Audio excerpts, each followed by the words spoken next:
नमस्कार दोस्तों, Deir sir जी पर आप सभी का स्वागत है दोस्तों। जैसा कि आप जानते हैं कि लेखपाल का सिलेबस आ चुका है दोस्तों, और उसमें सबसे महत्वपूर्ण चैप्टर है मैथ और ग्रामीण परिवेश का। आप जानते हैं कि मैथ में अधिकतम सवाल बारंबारता से दिया गया है। बारंबारता बंटन और सांख्यिकी और सरणी, पाई चार्ट, यही सब दिया गया दोस्तों। लेकिन आज हम आपको सांख्यिकी बताएंगे। सांख्यिकी क्या है, उसमें क्या क्या आता है। देखिए दोस्तों, पहले आप जानिए सांख्यिकी कहते हैं किसे। सांख्यिकी दोस्तों, सांख्यिकी गणित की एक शाखा है जिसके अंतर्गत हम असंग्रहित आंकड़ों को संग्रहित आंकड़ों में बदलकर सूचना प्राप्त करते हैं। जैसे सांख्यिकी के अंतर्गत माध्य आता है, माध्यिका आती है और बहुलक आता है। यह 3 प्रकार के होते हैं दोस्तों। आप सांख्यिकी के अंतर्गत हम 3 टाइप से सवाल पढ़ेंगे। जैसे एक व्यक्तिगत श्रेणी के अंतर्गत, एक खंडित श्रेणी के अंतर्गत और एक होता है सतत श्रेणी के अंतर्गत। यह दोस्तों अवर्गीकृत होता है और दोस्तों यह दोनों वर्गीकृत होते हैं। अभी आपको हम बताते हैं कि जैसे वर्गीकृत में 1, 2, 3, 4, 5 इत्यादि ऐसे दिया रहेगा। और खंडित श्रेणी के अंतर्गत दिया रहेगा। जैसे 10 हो गया, 20 हो गया, 30 हो गया, 35 हो गया।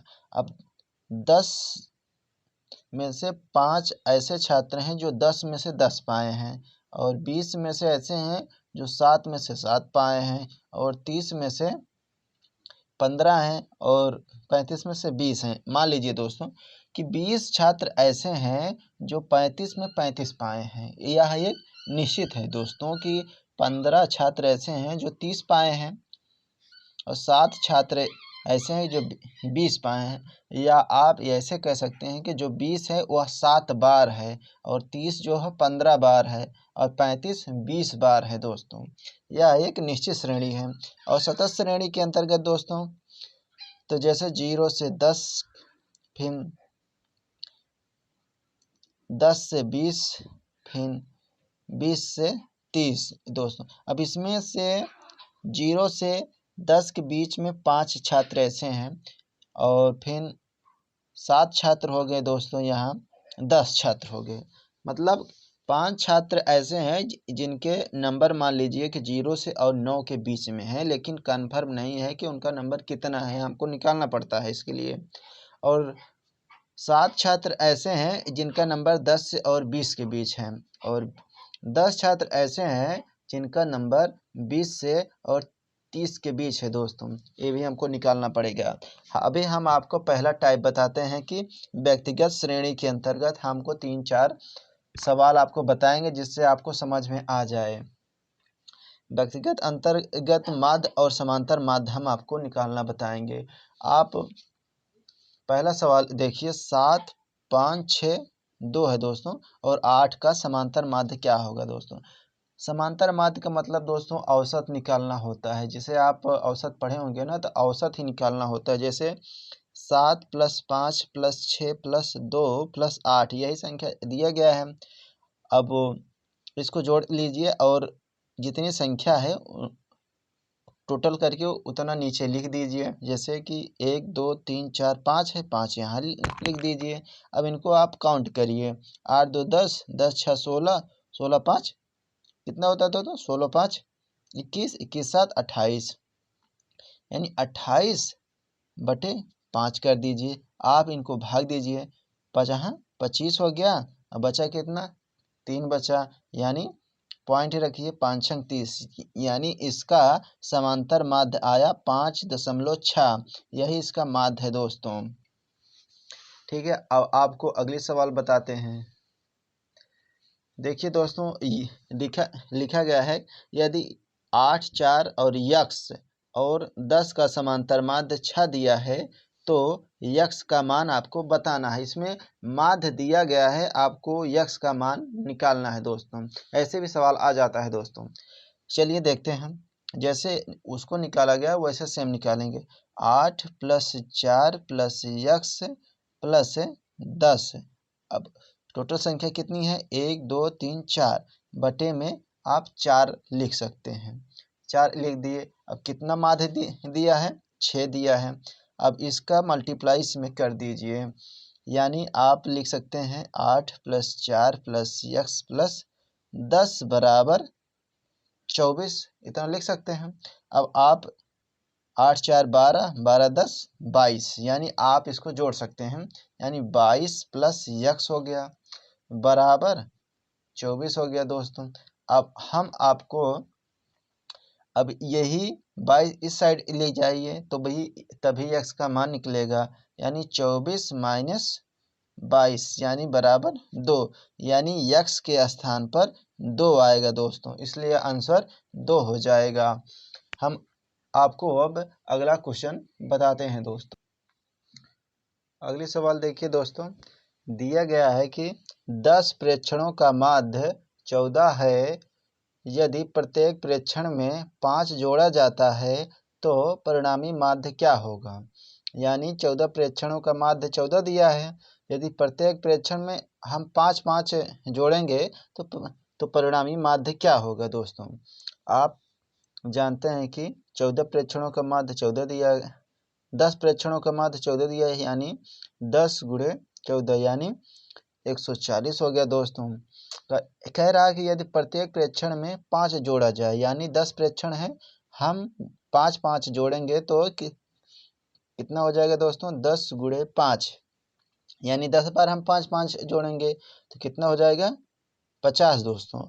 अब पूछ रहा है तो परिणामी माध्य क्या होगा, तब क्या होगा माध्य दोस्तों, जोड़ लीजिए, हो जाएगा 190।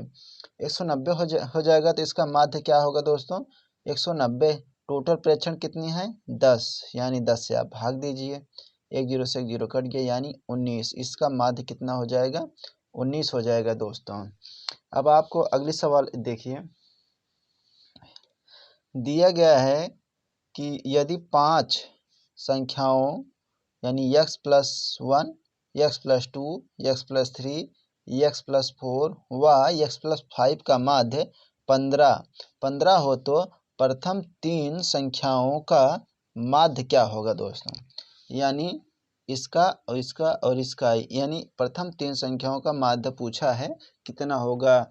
जब 5 संख्याएं दी हुई है और उसका माध्य भी 15 दिया है, तो उसका प्रथम 3 संख्याओं का माध्य पूछा है। अब इसको लगाइए दोस्तों, x + 1 + x + 2 + x + 3 + x + 4 फिर x + 5, कितनी संख्या है दोस्तों, 5 है, दिया गया है, बराबर माध्य कितना दिया गया है, 15 दिया गया है दोस्तों। अब आप इसको टोटल काउंट कर लीजिए,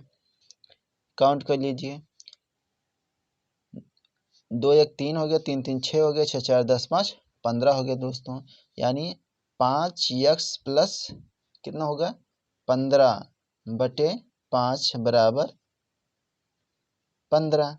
अब चाहे आप इसको 5 कॉमन ले लीजिए, अगर हम 5 कॉमन ले लेते हैं तो 5 बाहर आ जाएगा, x + 3 हो जाएगा बटे 5 हो जाएगा बराबर 15 हो जाएगा।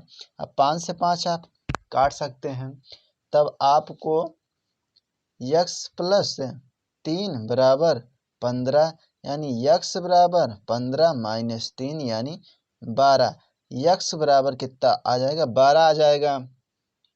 अगर आप ऐसे नहीं कर पा रहे हैं तो दोस्तों आप इसको ऐसे मल्टीप्लाई कर दीजिए, मल्टीप्लाई करेंगे तो कितना आ जाएगा, 5x + 15 बराबर 15 × 5 = 75 आ जाएगा दोस्तों। फिर आपको फिर से क्या करना, 5x बराबर फिर 15 इस साइड लाइए, 75 माइनस कितना हो जाएगा, 15 फिर 5x बराबर 60 हो जाएगा दोस्तों। फिर x बराबर 60/5 यानी फिर भी 12 आ जा रहा है दोस्तों।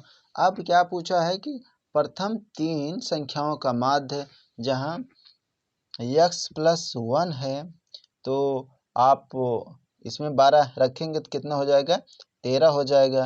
x + 2 में 12 रखेंगे तो 14 हो जाएगा। फिर x + 3 में रखेंगे तो 15 हो जाएगा। अब इन्हीं तीनों का माध्य पूछा है दोस्तों, तो कितना हो जाएगा, आप इसको काउंट करिए।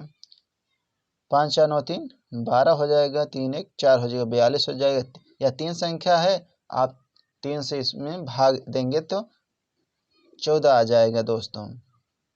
इसका माध्य कितना हो जाएगा, 14। ऑप्शन सॉरी दोस्तों, यही इसका माध्य होगा दोस्तों। आपको हम अगला टाइप बताते हैं दोस्तों। देखिए दोस्तों, अगली सवाल, इसमें माध्य क्या पूछा गया है कि एक संख्या दी गई है 5 3 9 7 8 और 1 का माध्यिका क्या होगी दोस्तों। अब आपको बताना है कि इसमें से माध्यिका क्या होगी दोस्तों। यह बहुत सरल होती है दोस्तों।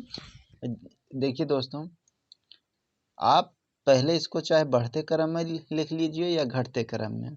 हम इसको बढ़ते क्रम में लिखते हैं।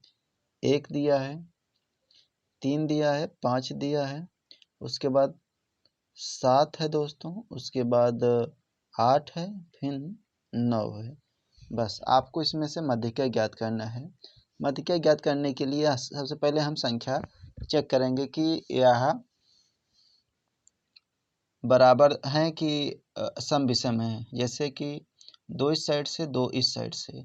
अगर एक संख्या और होती तो बीच वाली संख्या माध्यिका हो जाती, लेकिन इसमें हम आपको इसमें दोनों का माध्य निकालना होगा। 7 + 5 + 7 यानी 2 संख्या है, यानी 7 5 12, 12 यानी 2, यानी इन संख्याओं का माध्यिका 6 होगी दोस्तों। इसलिए 6 इसकी माध्यिका हो जाएगी। आपको अगली सवाल देखिए दोस्तों, यह बहुत सरल होती है। एक संख्या दी हुई है 5 4 6 7 2 8 9। अब इसको आप चाहे बढ़ते क्रम में लिखिए या घटते क्रम में। हम बढ़ते क्रम में लिखते हैं। सबसे पहले 2 लिख लीजिए, उसके बाद 4 लिख लीजिए, फिर 5, फिर 6, फिर 7, फिर 8, फिर 9। 9 दिया है दोस्तों। फिर आप ऐसे चेक करिए, 2 इस साइड से, 2 इस साइड से। अब एक इस साइड से, एक इस साइड, यानी 3 संख्या इधर, 3 संख्या इधर। जो बीच की संख्या बचती है वही दोस्तों माध्यिका होती है। इसका उत्तर 6 हो जाएगा। ठीक है दोस्तों, अब हम आपको बहुलक बताते हैं। दोस्तों बहुलक आप जानते हैं कि जिस अंक की बारंबारता अधिक होती है वही बहुलक होता है दोस्तों। बहुलक दोस्तों, और इसका देखिए दोस्तों, एक आपको हम सूत्र बता दे रहे हैं। जैसे अगर विषम संख्या है तो जैसे कि n +1 n +2, इसका एक सूत्र। अगर सम संख्या है तो n/2 + n/2 + 1वां पद बटे 2। आप ऐसे लगा सकते हैं, लेकिन ऐसी कोई ज़रूरत है नहीं दोस्तों, ऐसे आ जाता है। ठीक है दोस्तों, बाकी सूत्र ऐसा है। बहुलक आप जानते हैं कि बहुलक में जो संख्या ज़्यादा रहती है वही बहुलक होता है। जैसे 2 4 4 8 6 4 2 2 3 3 4 5। अब इसमें आपको बताना है कि इसमें से बहुलक कौन है दोस्तों। बहुलक कौन है दोस्तों, आप ये पहले चेक करिए। 2 1 2 3, 2 3 बार दिया है, और 4 1 2 3 4 4 4 बार दिया है। इसमें बहुलक 4 हो जाएगा दोस्तों। जिसकी संख्या अधिक बार लिखी हुई है या दी हुई है कई बार, यानी बारंबारता, तो वही बहुलक होता है दोस्तों। अब हम आपको एक और तरीका बताते हैं कि जैसे कि माध्य, माध्यिका तथा बहुलक से संबंध है। जैसे कि आपको बहुलक दे दिया हो, माध्यिका निकालना है या माध्य निकालना है। आप एक होता है सूत्र दोस्तों, जैसे कि बहुलक बराबर होता है तीन मतलब 3 गुना माध्यिका के होता है, माध्यिका के। अगर आप ऐसे लगाएंगे माध्यिका, फिर माइनस 2 गुना होता है माध्यिका। अगर आपको बहुलक निकालना है तो जो माध्यिका आ रही है उसका 3 गुना और उसमें 2 गुना माध्य घटा देंगे तो बहुलक आ जाएगी। अगर बहुलक दिया है, माध्यिका निकालना है या माध्य निकालना, फिर भी आ जाएगा। चलो आपको इसी टाइप का एक सवाल आपको बताते हैं जिससे आपको समझ में आ जाए। ठीक है दोस्तों, देखिए दोस्तों, दिया गया है क्वेश्चन, यदि किसी दिए गए डाटा का माध्य 40 तथा बहुलक 25 हो तो माध्यिका ज्ञात करना है।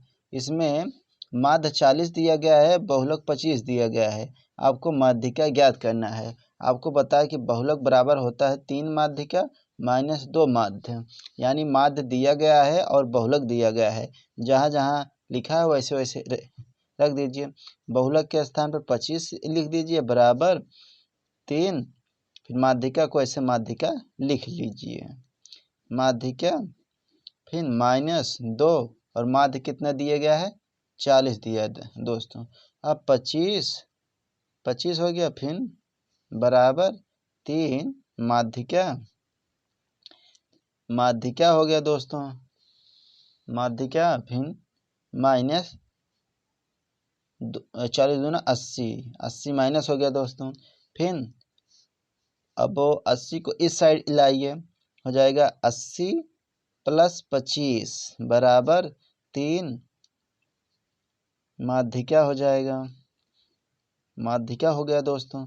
अब आप 3 से इसको काट दीजिए, यानी 8 2 10 यानी 105 हो गया दोस्तों। 105 यानी 3 से आप भाग देंगे तभी तो माध्यिका निकल के आएगी।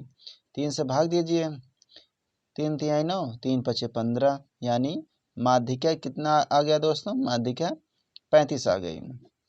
आप चाहते तो एक लाइन में लगा सकते थे दोस्तों, बस आपको हम समझाने के लिए बताएं इतना। ठीक है दोस्तों, इसका उत्तर यही हो जाएगा। हम आपको जो खंडित श्रेणी है वो आपको नेक्स्ट डे बताएंगे दोस्तों। ठीक है।